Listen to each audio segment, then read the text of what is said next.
My name is Micaela Davis. I'm an attorney with the ACLU. First of all, I want to thank the Commission and the Chief and your staff for agreeing to have these community forums. I think this was very important, what we heard tonight, and I'm looking forward to the next two as well. So we want to thank you for that, for this process. I've spoken a number of times in front of the Commission on this issue and submitted a fairly detailed letter, so I don't want to go over all of that again. I'm going to just cover a few points. In addition to the serious injury and death that can result from taser use, in our letter we cover a number of other negative risks and outcomes associated with taser use. Those include the risk of litigation against the city, of which others spoke about, the community alienation that can be caused by taser use, and the subsequent undermining of public confidence in the department, which might otherwise be there, the risk of overuse and unnecessary use, and the risk of disproportionate impact of tasers on communities of color. Those are all things that we find greatly concerning that are outlined in the letter. I'd like to touch on a few of the things talked about tonight. Number one is the justification for tasers by the department. I agree with some of the former speakers that we really need a more detailed analysis and study specific to this department as to why tasers are needed and the situations in which they would be used.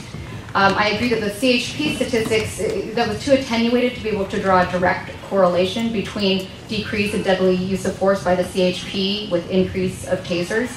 I think there are probably more studies out there that you could take from, and in fact, we would also like to see a more detailed analysis of the statistics from within the department.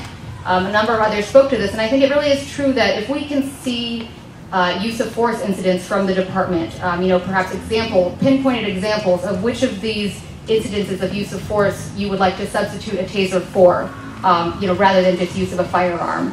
And in the uses of a firearm, maybe a showing of the way that a taser could have been used in that incident instead of a gun.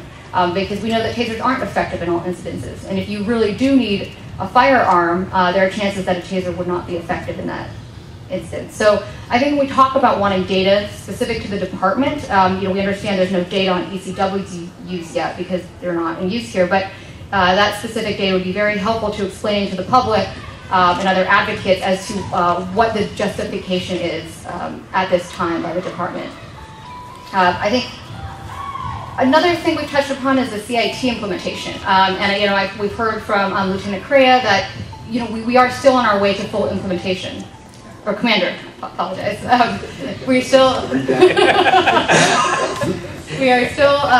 It seems like we're still on our way to the 25% of CIT officers being trained. In addition to the trainings, from what I understand, there are additional measures that can be taken to make the program much more effective. So not just the trainings, but are the 911 dispatchers fully trained?